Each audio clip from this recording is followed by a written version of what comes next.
Okay, let's do a second example.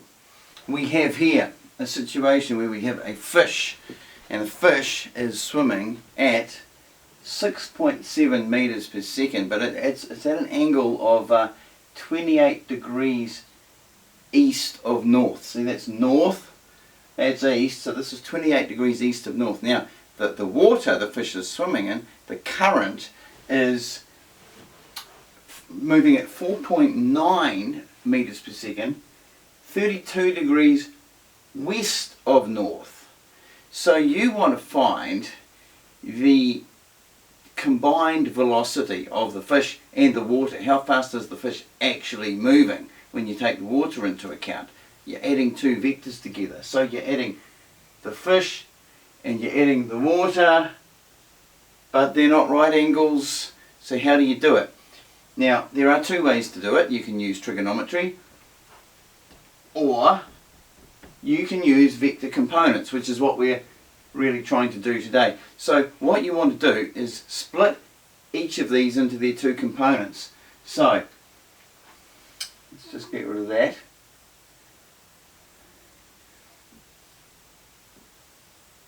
You split it into a vertical and a horizontal component. So you've got V of the fish north, and you've got V of the fish east, if you can read my writing.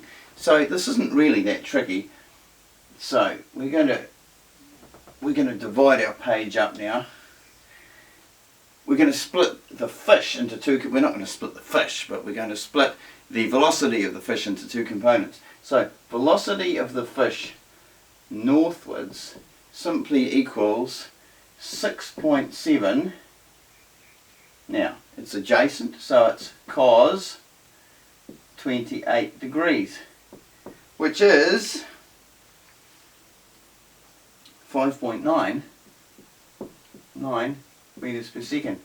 Okay, that's the vertical component of the fish's velocity. What about the eastward component? So V fish east equals 6.7 times sine 28 degrees, which again is, if I can find it,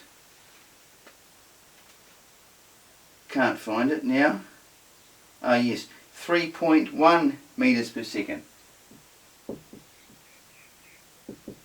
And again, it makes sense that it is less than half of this because the angle is 28 degrees. It's only a relatively small fraction of the velocity that's in an eastward direction. Most of it's in a northward direction.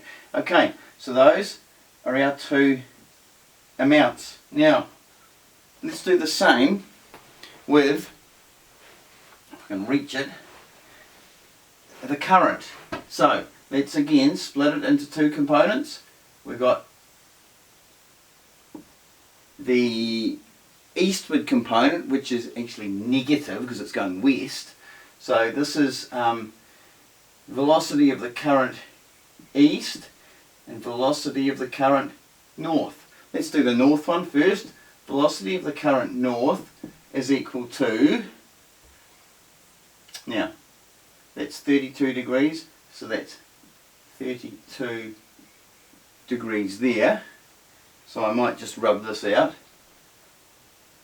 rub the angle out, just to save confusion. So velocity of the current northwards will be 4.9 times cos 32 degrees, which comes to 4.2. That's northwards. Now, velocity of the current eastwards is going to be negative. Now I'm saying negative because it's actually going west. So the answer is going to be negative. Negative what? Negative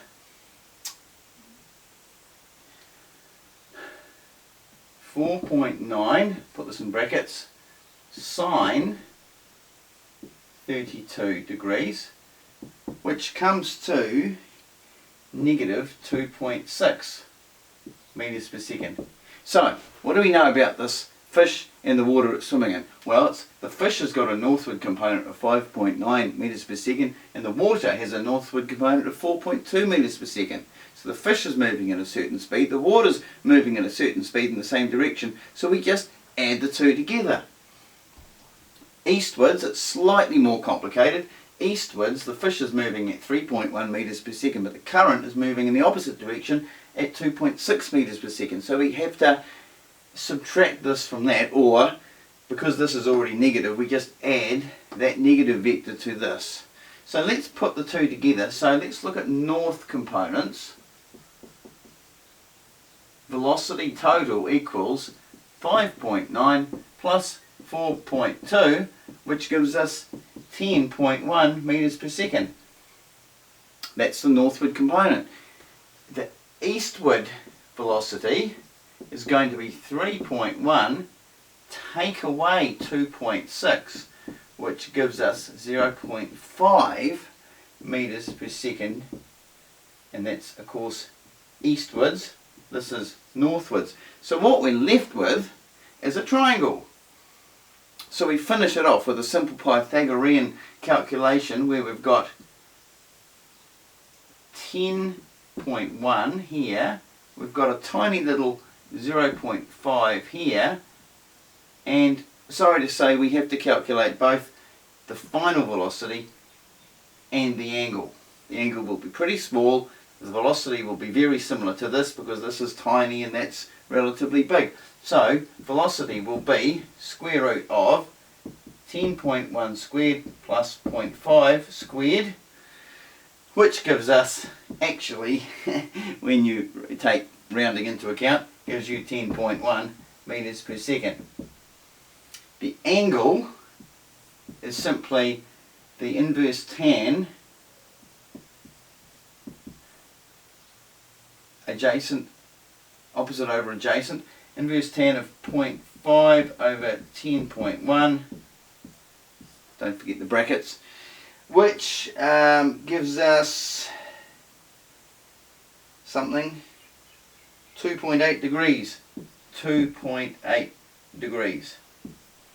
Now, you might think vector components are a pain. I would suggest to you that when you have to find the angle, the direction it's going at from north, it's easier to do it this way than to do it using Pythagorean principles like the